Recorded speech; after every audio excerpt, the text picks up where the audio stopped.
नमस्ते तथा हार्दिक स्वागत छ गणेश विश्वकर्मा ब्लग्स युट्युब च्यानलमा।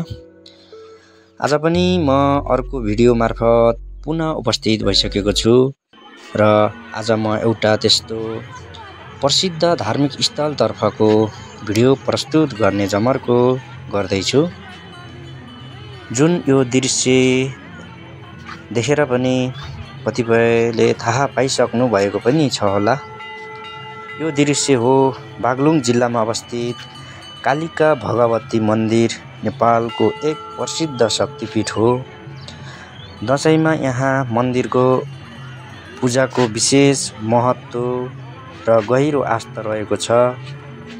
बागलुङ कालिका भगवती मन्दिरमा वर्षमा 2 पटक बडा दशैं असोज कार्तिक र चैते दशैं चैत्र वैशाख महिनामा विशेष पूजाआजा र बागलुङ कालिका प्रति दृढ विश्वास राखी विभिन्न मनोकामना लिएर आउने भक्तजनहरूको मनले चिताएको कुरा पुग्छ भन्ने प्रगाढ आस्था छ। किम्वदन्ती अनुसार देवीमाथि विश्वास राखेर पूजापाठ गर्नाले उनी प्रसन्न हुन्छन् र फल प्राप्ति हुन्छ। विशेष गरी पुत्र नहुनेलाई पुत्रफल, सन्तान नहुनेलाई सन्तान, विवाह नभएकालाई उचित वर वधु र परीक्षामा असफल भएकालाई सफलता मिल्नेछ भन्ने एउटा विश्वास गरिन्छ। कालिका भगवतीलाई शक्ति प्राप्तिका लागि पूजा आराधना गर्ने गरिन्छ। संक्षेपमा बागलुङ कालिका मन्दिर दशैंमा शक्ति आस्था र मनोकांक्षा पूर्तिको केन्द्रबिन्दु बन्दछ, जहाँ हजारौं भक्तजन देवीको आशीर्वाद प्राप्त गर्न यसरी आउनुभएको छ। यसरी लाइनमा बिहानैदेखिबाट आएर लाइनमा आफ्नो पालो कुर्दै बसिराख्नु भएको छ। यहाँ यति मात्र नभएर यहाँ भजन कीर्तन पनि हुने गर्दछ। अब भने म यस मन्दिरमा भजन कीर्तनतर्फ जोड्न चाहन्छु।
हे कृष्ण हरे हे राम हरे हे कृष्ण हरे हे राम हरे हे कृष्ण हरे हे राम हरे हे कृष्ण हरे हे राम हरे हे कृष्ण हरे हे राम हरे